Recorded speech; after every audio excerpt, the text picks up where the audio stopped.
Salut à tous, ravi de vous retrouver pour ce podcast. Désolé pour hier, je n'ai pas fait de podcast, je suis complètement débordé en ce moment, mais bon, c'était juste une journée et j'ai vraiment pas trouvé même les 10-15 minutes pour le faire. Du coup, aujourd'hui, de quoi on va parler? On va parler du passage à l'action. Je me rends compte depuis un peu plus d'un mois que je vends très bien ma formation sur le dropshipping Amazon. Je me rends compte qu'il y a beaucoup trop de gens qui se posent mille questions, qui cherchent un petit peu toujours les problèmes là où il n'y en a pas, au lieu de passer à l'action tout simplement. Je pense que vraiment, alors moi, quand je parle avec mes partenaires, ils me disent, mais tu sais, moi je disais, putain, j'ai galéré pendant plus d'un an avant de trouver un business qui m'intéressait et puis qui me faisait vraiment gagner beaucoup d'argent.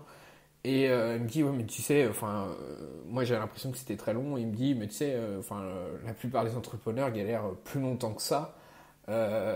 Donc du coup, ça me rassure un peu dans le fait, mais depuis ces un an, j'ai pas arrêté de passer à l'action. Je me suis pas posé 40 000 questions, c'est-à-dire que toutes les formations que j'ai suivies, je vais pas dire que je croyais à toutes, sauf qu'elles m'ont toutes apporté quelque chose au final.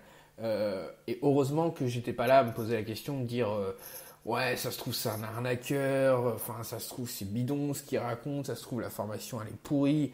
Enfin, j'ai pas été chercher la petite bête à droite à gauche, et heureusement, parce que sinon je serais jamais passé à l'action, j'aurais jamais acheté leur formation.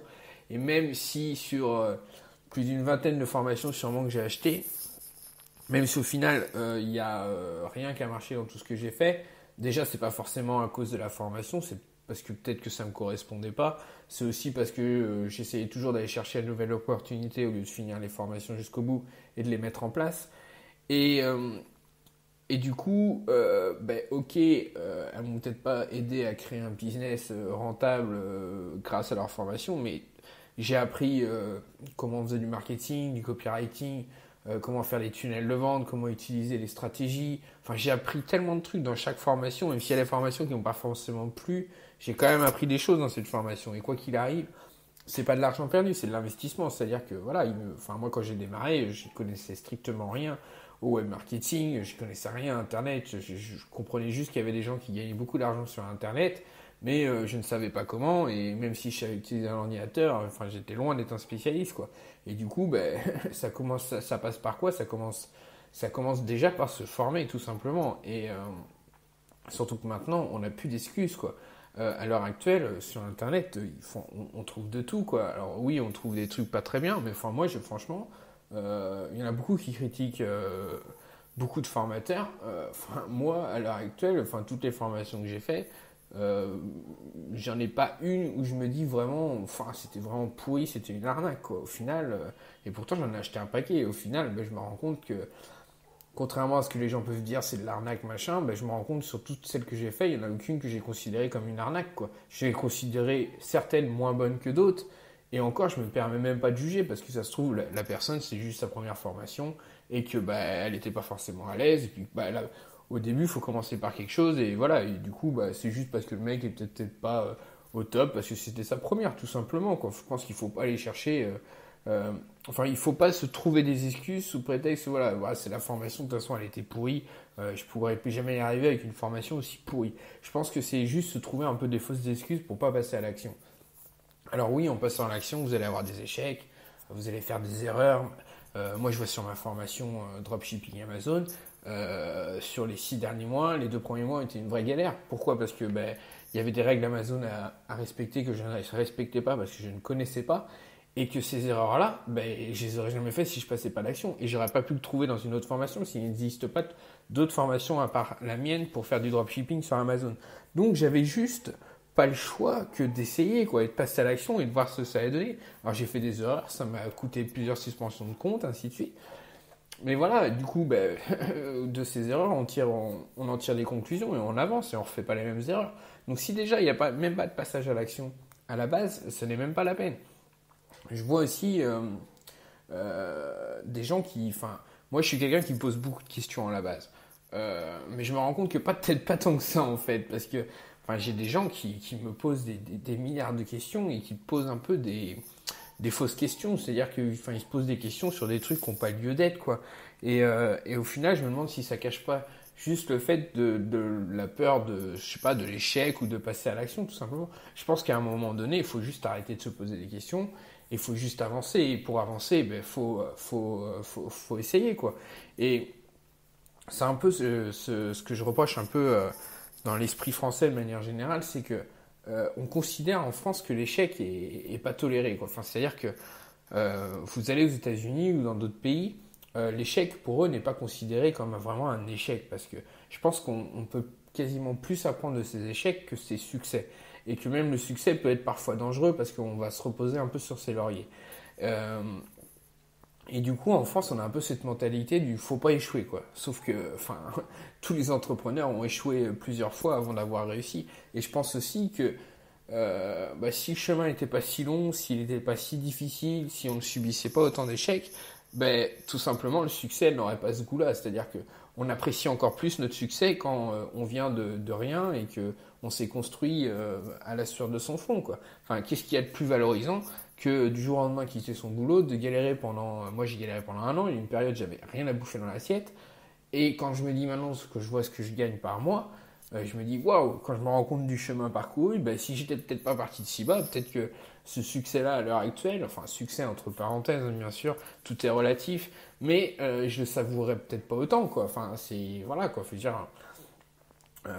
C'est forcément. Et puis de toute façon, tout ce que j'ai échoué, tout ce qui n'a pas marché, ça m'a aidé à comprendre que ce business n'était pas fait pour moi. Ça m'a aidé à comprendre que pendant un temps, je faisais de la prestation sur ClickFunnels, donc tout ce qui est tunnel de vente. Ça m'a fait comprendre que j'étais pas fait pour ça. Je suis pas fait pour avoir des clients et les avoir régulièrement au téléphone. Enfin, je suis pas assez diplomate, pas assez patient, je sais pas. Je suis pas fait pour ça. Comme je suis pas fait pour faire du service client sur Amazon. C'est-à-dire que moi, la personne de mauvaise foi, j'ai tendance à être méchant alors qu'il ne faut pas. Donc ça, c'est pas pour moi. Qu'est-ce que je fais? Je le sous-traite. Point final, je m'en occupe pas. En plus, ça me prend la tête, ça me fatigue plutôt qu'autre chose. Donc du coup, je passe à autre chose et c'est pas grave. Mais je pense que voilà, faut déjà commencer, passer à l'action. On considère qu'il y a à peu près 20% des gens qui vont au bout de leur formation, déjà, ce qui est assez catastrophique. Alors je vous dis même pas le pourcentage de ceux qui passent réellement à l'action, il y en a encore moins. Au bout d'un moment, il faut juste arrêter de se trouver des excuses. Des erreurs, quoi qu'il arrive, on en fera. Comme j'aime bien l'expression qu'on entend partout mais que personne n'applique. Il y a que ceux qui ne font rien qui ne font pas d'erreur, et c'est tout à fait vrai. C'est-à-dire que si vous êtes là, vous posez la question, ouais, mais si je fais ça, mais si ça marche pas, patati patata. En plus, en France, on est beaucoup, enfin, de manière générale, on est hyper focalisé sur le regard extérieur. C'est-à-dire si je fais ça, je vais m'exposer, patati patata. Au final, on s'en fout. C'est pas ce qui est important.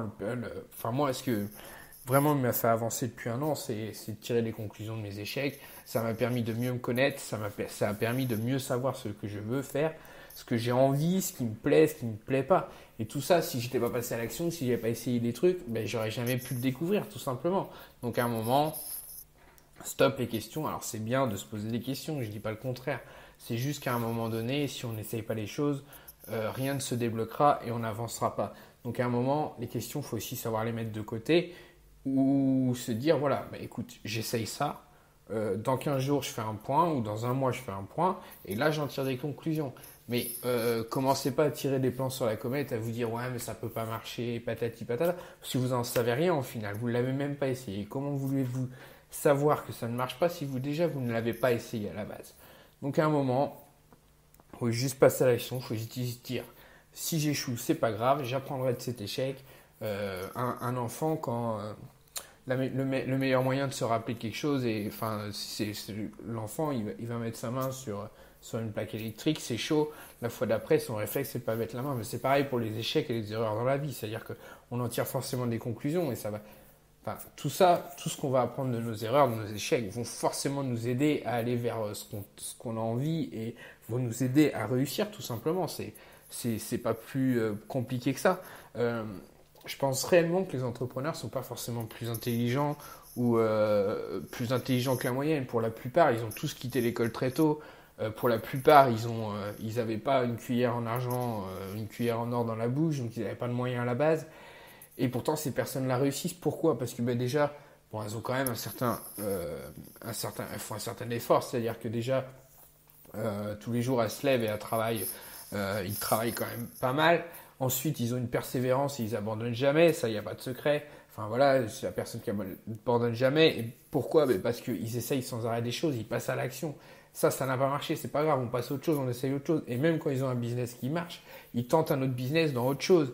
Donc il s'arrête jamais. Un entrepreneur, il est là pour entreprendre. Donc qui veut dire entreprendre? Ça veut dire forcément prendre des risques, tester des nouvelles choses. Et sur ce qu'on va tester, il y a forcément une part d'échec. Enfin, prenons le dropshipping en général. Vous allez tester 5 produits pour en ressortir un. Le business, c'est un peu pareil. Vous allez tester 5 choses différentes pour au final ressortir une chose qui va vous plaire. Mais tout ça, vous ne pouvez pas le savoir si déjà, à la base, vous ne passez pas à l'action. Vous êtes là à vous poser 1000 milliards de questions qui ne servent à rien, qui servent juste à vous pourrir l'existence. Parce qu'en plus, on tire des conclusions avant même d'avoir fait les choses. Ce qui est un peu catastrophique parce qu'on se fait une interprétation de la réalité qui est en fait tout sauf la réalité. C'est-à-dire qu'on imagine que ça va pas marcher, on imagine qu'on va pas réussir, on imagine que c'est trop technique, patati patata, et du coup on se met des barrières alors qu'on a strictement rien fait pour l'instant. Donc à un moment donné, voilà, ok, j'ai peur, ça me fait peur, je sais pas si je vais y arriver, mais c'est pas grave, on passe à l'action. On voit ce que ça donne et ensuite on en tire des conclusions. C'est-à-dire qu'on passe à l'action, on fait un bilan au bout d'un moment. De ce bilan, on en tire des conséquences et on se dit est-ce que c'est fait pour moi? Est-ce que ça marche? Est-ce que ça ne marche pas? Mais à partir de ce moment-là, c'est qu'une fois que vous aurez passé à l'action et que vous aurez appliqué les choses, que vous pourrez réellement savoir si c'est bidon et là on tirer des conclusions qui seront en adéquation avec la réalité des choses. Mais ne commencez pas à vous poser 36 milliards de questions qui ne servent à rien, qui servent juste en fait à vous trouver des excuses pour ne pas passer à l'action. Et c'est un peu la catastrophe. Enfin, il n'y a aucun entrepreneur qui ne réussit sans passer à l'action et sans faire des milliards d'actions tous les jours, même des petites actions. Mais au quotidien, toutes ces actions, sur la répétition et la durée, font énormément la différence entre ceux qui réussissent et ceux qui ne réussissent pas. Donc voilà, j'ai juste un mot à vous dire, passez à l'action, arrêtez de vous poser des questions. Et on se retrouve demain pour le prochain podcast. Merci de m'avoir suivi. Ciao!